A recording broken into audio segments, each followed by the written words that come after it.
Gulf സന്ദർശനത്തിന്റെ ഭാഗമായി ബഹ്റൈനിലെത്തിയ മുഖ്യമന്ത്രി പിണറായി വിജയനെ സ്വീകരിച്ച് ബഹ്റൈൻ ഉപപ്രധാനമന്ത്രി ഷെയ്ഖ് ഖാലിദ് ബിൻ അബ്ദുള്ള അൽ ഖലീഫ. മനാമ റിഫയിലുള്ള ഉപപ്രധാനമന്ത്രിയുടെ കൊട്ടാരത്തിൽ ഉച്ചവിരുന്നൊരുക്കിയായിരുന്നു സ്വീകരണം. മുഖ്യമന്ത്രി പിണറായി വിജയന് ബഹ്റൈൻ ഉപപ്രധാനമന്ത്രി ഷെയ്ഖ് ഖാലിദ് ബിൻ അബ്ദുള്ള അൽ ഖലീഫയുടെ കൊട്ടാരത്തിൽ മികച്ച സ്വീകരണമാണ് ലഭിച്ചത്. റിഫയിലുള്ള ഉപപ്രധാനമന്ത്രിയുടെ കൊട്ടാരത്തിൽ ഉച്ചവിരുന്നൊരുക്കിയായിരുന്നു സ്വീകരണം.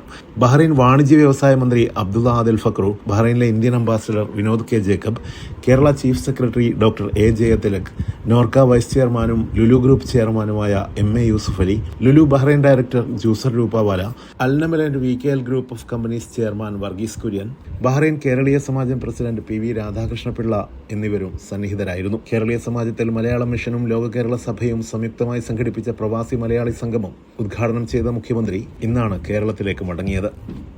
Siraj Pallikkara, media 1, Bahrain.